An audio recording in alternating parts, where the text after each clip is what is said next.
world, all those dudes. I didn't see that coming. I thought all the main people was gonna be fighting, but I didn't think that Wakanda was gonna. I didn't think they were gonna bring all of Wakanda. You had all the students of Doctor Strange. All the ones who are still alive out there, because we got a wizard out there just picking people off. Yeah. That's gonna be what part 2 is gonna be about. Man, they need to come on with it. Would you have been okay with, because of what happened with the snap? But he probably got snapped. But if he was still alive, would you have been okay with him putting his little vendetta against wizards to the side to fight this threat? Like if he would, like Doctor Strange still doesn't know what he's doing, or maybe he does, probably does, but putting it to the side to fight this this threat right now, and then him saying something like, "This doesn't change anything," and after this, me and you gonna have our, like, if he was still alive, he would probably have been still killing other wizards off. You think I think he got snapped. I think he got snapped and dusted. But if he didn't, check this out. Should he have been out there? His whole purpose was, he said it was too many wizards. So if he got snapped, that takes half the number. So now my job is done. Yeah, Thanos. He probably would have been a fan of Thanos. Thank you, man. Shit, I didn't. But too many wizards, meaning is there too many wizards, or that there shouldn't be any more wizards? I don't think he said it, because he's not going to kill himself. I don't think. No, I don't think he said it's too. It shouldn't be any. I think he said it's too many. Hey, y'all. Probably right. So he probably was a fan of the. So we covered almost everybody. Mantis, she was funny. She did her thing. They mentioned her like this, the girl with the antennas and whatnot, and she was funnier in Infinity War when they went and they bumped into Thor for the first time. When Star-Lord was like, "Put your game faces on," and then she was in the background like pushing on the teeth, like she takes things too literally. I was wondering if we were gonna have another one of those moments, but her funny moment was when they were instigating that fight between Thor and Star-Lord. Yes, please play with knives. She was a little psycho, man. And that comes back to that conversation again. He's like, we all know who's in charge. He's like, you mean me, right? He's like, yeah, you. Did you notice? Yeah, Thor's fucking with him. Did you notice Drax was still eating on some Zarg nuts? That was probably the same. I saw that. That was probably the same damn bag that he didn't finish. He was like, man, this isn't finished for 5 years. He's been eating my Zarg nuts. He's just sitting there like, trying to be invisible in the background. Yeah, I noticed that. I caught that. I was like, this motherfucker's still snacking on some shit, trying to get his protein up. But last on the list was Nick Fury. He didn't have a speaking role, did he? I was mad about that. You was mad? Because he was the very first post-credit person. So I thought him having a post-credit scene would have been a good idea. They gotta pay him more money. I mean, he was already in the movie. But I think you think about it. I don't know how their contracts work, but he's going to be. You get a certain number of appearances. Yeah, he's going to be in Far From Home. Oh yeah, I think Samuel Jackson knows. I mean, he's not long for this world, so I'm sure that no matter what whenever Disney say, "Hey, do you want to renew?" I think he's like, "Yes, I'm going to renew." Robert Downey Jr. was like making so much money. He's like, I can stop. But he might renew one day too, someday. As a consultant, like a Nick Fury type guy. It's an easily fixed. Maybe not bringing him back alive, but the hologram, artificial intelligence. I thought about that too when I saw that. I was like, damn, I forgot he knows how to make holograms. He could have downloaded his consciousness. You see, it happened before. That villain did it. When the government, his mind was too. If they were able to do that in the damn 70s or the 80s, or whenever they did that to that guy, then Iron Man knows how to do it. And they have an. Jarvis or Friday could mimic all the years of working and recording in his mind. They could at least mimic it, mimic Tony. So Tony's not dead. I mean, his spirit and through his machine and his ego, he's gonna want. If I was Tony Stark, you're right about that. If I was Tony Stark and I knew I was about to sacrifice myself and I'm gonna miss everything with my kid growing up and stuff, that's the perfect thing to leave behind for your kids to help them get, the Pepper can come back and have the conversation. It would mess with her head. Could you imagine the teenage years when it's time to punish her? Tony, you know what your daughter did? You're grounded. Well, you're grounded, man. Just because I'm a hologram don't mean that you ain't gotta listen to me. That's gonna fuck with her. She's gonna be mad. How you gonna argue with the ghost of your dad? You're not my real father. That's gonna be mad. And then she's gonna feel guilty for saying that. It's gonna be the perfect thing to mess with that girl's head. There's your that's right. That's it right there. And then at any moment when it would suck because you would never really have a real Iron Man movie. But that hologram, that artificial intelligence could take over a suit and fight. Just like he had those suits that he didn't have to be in. Yeah. The program that's mimicking Tony Stark could take over a suit at any moment and do that. And he can. So Iron Man can always join. It won't really be Tony. And or they could build a machine that we know is a robot, but he's now in physical form. Pepper can do anything with those things. She can bring Tony back in a lot of ways. It won't really be him. And then at the end of the day, they can go back in time. Facts. Yeah, go back in time. Go back in time, pluck him out. Bring him past Tony. And create from an alternative timeline and bring him to this timeline. And it's like, hey, you know what? What happened? Well, we renewed your contract. But I was disappointed that so I felt like it deserved a that could have been a good end credit thing. A hologram, Tony reading a bedtime story to his daughter. That would have been nice. That would have been a nice way to end it. Because like I said in my thing, my crowd they clapped when Robert Downey Jr.'s image came up. They clapped for him because like everything was all forgiven from being a war profiteer, the creating Ultron, all that stuff got forgiven. So who knows, man? That to me would have been a good end credit scene. Robert Downey Jr. reading the hologram reading to his daughter, and it's like saying something like "I'll always be with you" or something like that. But that's just me. I mean, but who knows?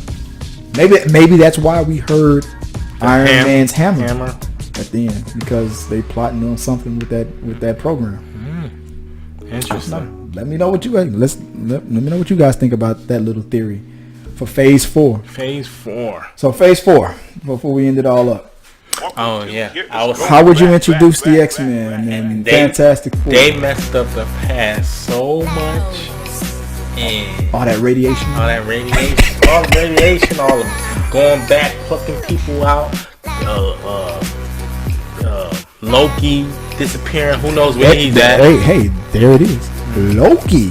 Because the X-Men is saying that mutants, the mutant gene was way back in the all the way like Apocalypse was the first mutant. So it would have had to have started then, honestly, because otherwise it's not really. It's kind of force feeding this X-Men stuff on. So maybe the Loki fact doing something in the pyramid time. Yeah, just the fact that they got the time machine, the quantum realm, allows them to do whatever they want. They got 5 years to figure it out because Feige said that it's not going to happen within the next 5 years. What I'm more interested in is things like the one character I think that I would not mind, the three characters I would not mind them bringing back. James McAvoy and what's his name from that plays Magneto too. What's his name? But the guy who plays Magneto, the guy who plays Professor X, the girl who plays Storm. Yes. I want to see what I have here. Black Panther and Storm's wedding. I want to see that play out. Me too. I don't know. I mean, even if it's just in the past when they were kids coming up, or even if they never do the wedding thing, to have the girl who plays Storm or whoever becomes Storm in the future, come to Wakanda, the Wakanda that we have, and this love triangle between old girl. And how you gonna compete with Storm? I mean, she's Storm. She's the goddess of the weather, the elements and stuff. That to me is intimidating right there. Dude, if I'm not mistaken, I think the actress that plays his love interest now. From Us. What's her name? Yeah. We know her name. Too. Was she in Endgame? No. I just realized that we didn't see her at all. Did she get dusted? They never say. Never said. Was she in Infinity War? Yeah. No, she wasn't. They did show his mom. Yeah. They didn't show her. Nakia is her name in the movie. Huh. Did she get dusted or not? She probably did, but they didn't bring her back to fight. Were they already? And she was what? She was like the leader of the those. That maybe because maybe the scheduling would have conflicted with the movie that she was working on Us. Maybe. That's it. But now I'm thinking about Infinity War. Was she dead? She. I don't think I seen her one time in Infinity War. They more push Okoye, the sister thing, than the sister, and the sister and his and the old girl from The Walking Dead. Okoye. That's what I was mentioning earlier too. Yeah. She had a big role in that movie. I've always wanted to see that Scarlet Witch and Okoye fight, and we never got it. I always wanted to see that. Now, mind you, Black Widow. I mean, Black Widow and Okoye fight. I was just thinking about this. Mind you, Nakia is a spy too, so that's why she's probably never. Either she was dusted or she was just out there somewhere. Yeah, she was out there somewhere. She's a spy for Wakanda. So people were wondering about Galactus making a scene or something like that. I think that would be too soon. Kevin Feige isn't quick with.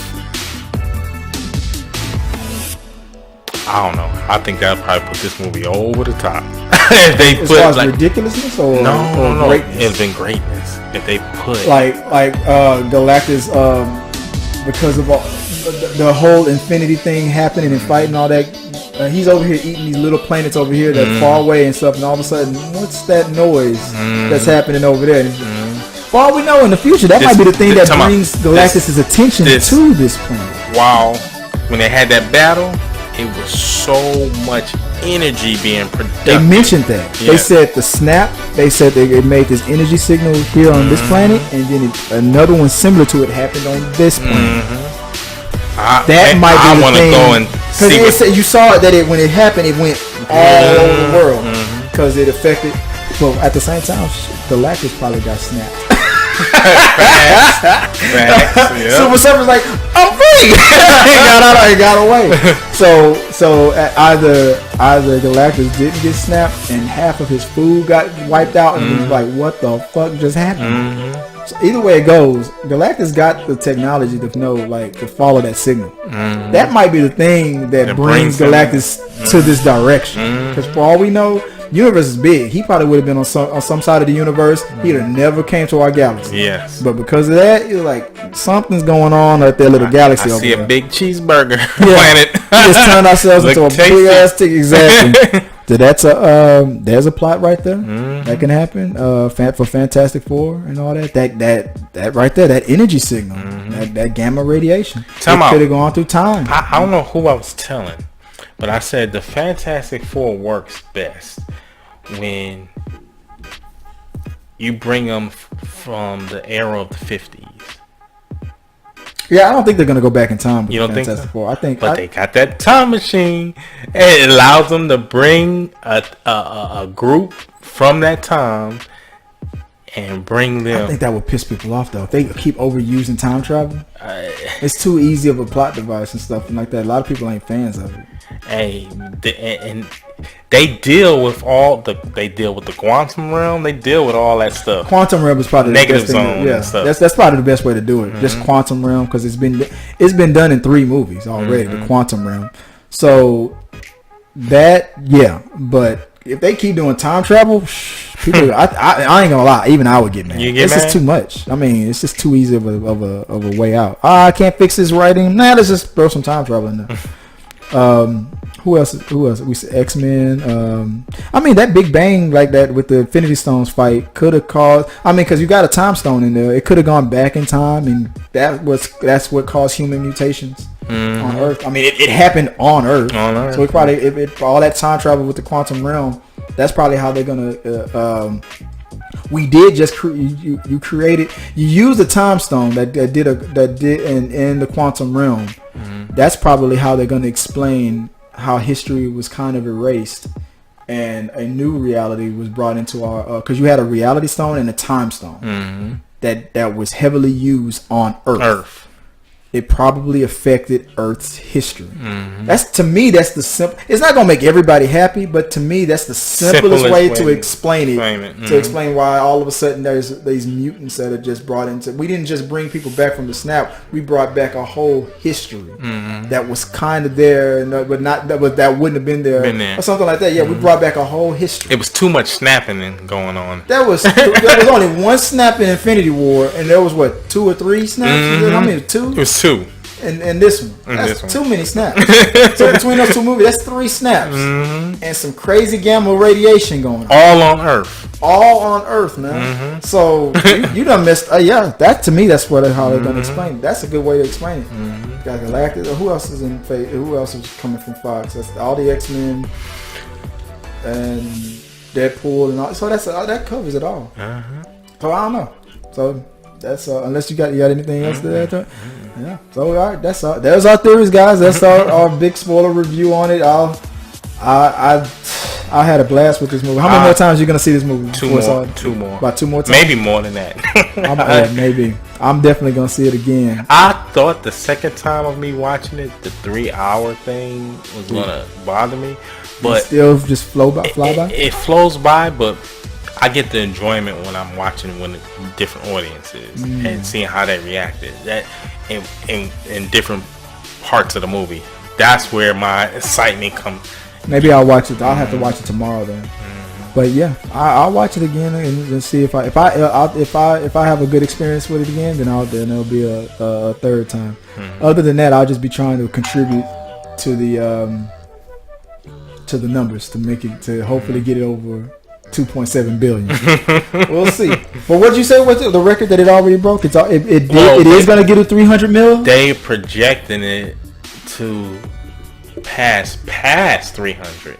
They saying 315 to 333. Avengers Endgame. What are we talking about? The opening weekend. Opening weekend numbers. Yeah. Projection. Let's see. Disney Marvel's Avengers Endgame is heading for a record-shattering opening weekend of about 300 million in North America. Early estimates shows on Friday. The fourth and final Avengers opening astonishingly in North America with a record 60 million from Thursday's night preview. Damn. Alone. So yeah, and we got Saturday. Yeah, they got to count it all the way to Sunday. Yeah, and yeah, it was right. It was probably just going to beat the last record, which was what 2.5, but 250 million, somewhere around there. 250. It was probably going to be like 280 or 270. But when all those theaters was like, we staying open, that I was like, the second I heard that, I was like, staying open like an hour later probably wouldn't have done it. But when I started hearing 5 in the morning, I was like, oh, that's it. They did it. They figured it out. And that means if they can do it for this movie, that means they can do it for another movie. That means a Star Wars movie they might. This record might not even last. Last one. I hope it does, but I don't know. It depends. It depends if the movie chain or the movie theater chains deems that movie worthy for me to keep it open. Because school, yes, school is still in session. This isn't a summer, and it's not the summertime. And when Star Wars comes out, we're already in Christmas break. Yes. So they probably won't even deem it necessary. And they might say, we know that Infinity War is going to bring in people. Y'all last Star Wars movie didn't do what Infinity War did. Exactly. It's coming off of that controversy. It all depends on how it's marketed. But at the same time, it's still Disney. Disney might be like, hey, this is Star Wars, man. I mean, we y'all love what's happening, but Star Wars has a history. The next couple of trailers will determine. Disney's going to ask them to do it because they just spent $70 million on Fox. They need to get that money back. This is a good sign that Disney's getting their money back. It's going to take a minute, but they're going to want their money back. So they're going to want Star Wars to do the same thing. But that's good. I was just mad that people kept saying it wasn't going to be broken. And a 3-hour movie probably wasn't going to break it. But now that it is, thanks to these 24-hour sessions, I'm glad. Because that means there's a chance that this record could hold for a long time. Do you think this movie had to be 3 hours? Because you think it's survived just being 2 hours?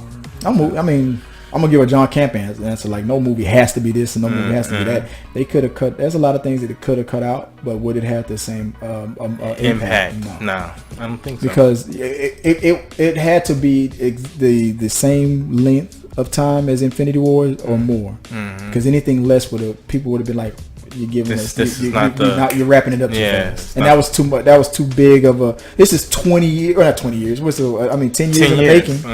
22 films to lead to this moment. This has never been done before. So it makes sense that this is the longest movie that y'all ever had. Dude, all those hours of movie. Because on average, every movie is at least 2 hours long. That's 22 films. 22 films. To end it off at a 3 hour, that's a lot of hours, man. You take, like, if a person wanted to binge watch the MCU right now, your whole vacation is gone. You can't do it. Your whole vacation. We tried to do we tried to do phase 1, and I was like, damn, I'm getting tired. It can be done, but dude, I feel sorry for you, man. It would take a week. They had a little contest for people, but I was like, you gonna be stuck at, you gonna be at the and I think it was for $4,000. They were a prize. 48 hours. Yeah, they timed it. If you watch all the MCU movies back to back and in Endgame, you over 2 days. Yeah. It's over 40. It's almost 50 hours. Yeah. If you add it all up. Can't do it. I wouldn't have made it. It would have been fun to try though. It would have been fun to try. They would have been like, no bathroom breaks. you're gonna fall asleep in one of the movies. Yeah. But hopefully not Endgame. Because you're going to want to fall asleep on Thor: The Dark World so you can get to that ending. Yeah. But let us know what you guys think, man. I appreciate you coming out and talking to me for like 2 hours on this one. Man. We could have watched the damn movie as much as we talked about it. So I'm gonna cut this up as well. What do you think? Should I'll do what I did last time, put the whole thing out and then start chopping it up and give people a little taste of my editing skill. But you said when's the next conversation we're gonna have for this? You said next week sometime? Next week, Thursday. All right, yeah. I'll try to make it out there and definitely you can keep it going. You come out here, I appreciate that. So definitely I'll come out and to do that. As always, guys, if you're not a subscriber already, subscribe to the channel. You send questions to me. You can send it at t3medias.com/contact. Use the hashtag we got your mail or WGYM if you want your questions answered. On social media, it's at T3Medias. You want to donate to the channel too? It's on Cash App. That's I use the dollar symbol T3Medias. It's always T3 Medias. So guys, appreciate you guys, all the subscribers and whatnot. Let's keep it going. My goal is to hit my next goal is 2,500 subscribed and then 5,000. So I'm trying to get to that. I think you do it. Yeah, I'm gonna keep it going, because I love what I'm doing here. But for your channel, where can everybody find you online? You can find us on Facebook at Sneak Preview. Just type in Sneak Preview in the search. Be the first ones come up. Yep. And always check them out on Facebook. They always crushing it every week. Here's another announcement. I got the word from one of the sponsors that we're definitely getting the way we did it on the Us movie for Dark Phoenix. Okay, so cool. I'm gonna get some seats for that. We're gonna VIP it. We can make that a thing. That's what's so we'll be able to witness together how Fox ended there, how that all works out. So the same way we did it for Us, I'm gonna have VIP passes and stuff. So we'll be able to do that before the movie comes out. So look out for that, guys. We're gonna next time the next big event movie that we're gonna do is gonna be Dark Phoenix. Will it hit 300 million in the opening weekend? Till we'll figure it out. we're not gonna say nothing nice. We're not gonna say no. I think honestly, I think the movie is going to do good. Yeah. Because of the fact that people have been bashing on it so much and whatnot. And I think it pulls people to check it out. Yeah, I think the thing that happened with Captain Marvel is going. I don't think it's going to make $1 billion, but I think it's going to be profitable, very profitable because of how that. Because I feel like a tide is turning on it, and it's piquing people's curiosity. It's only a win for Disney. It's exactly, and coming right after what we just seen with Endgame, people are gonna be hungry for it. The fact that people are gonna be trying to support. That this is the last thing that Fox, one of the last things that Fox before they were bought out did, as far as in their comic book thing before Disney takes over. So before we all want to see what Marvel's going to do with the X-Men. We all want to see that, but at the same time, we're going to show some respect to what Fox did because they did some good. They did more good than bad. And no matter how this movie turns out, I'm curious on how it's going to end. I'm curious to know. Yeah. So I think it's going to. I'm not worried that movie's going to be profitable anymore. I think it's going to be good. I think it's going to. I think the results are financially going to be good. So we'll find out. That's because that movie comes out. Is it May? Sometime in May. Yeah. So we'll be there. I appreciate it, guys. Until next time.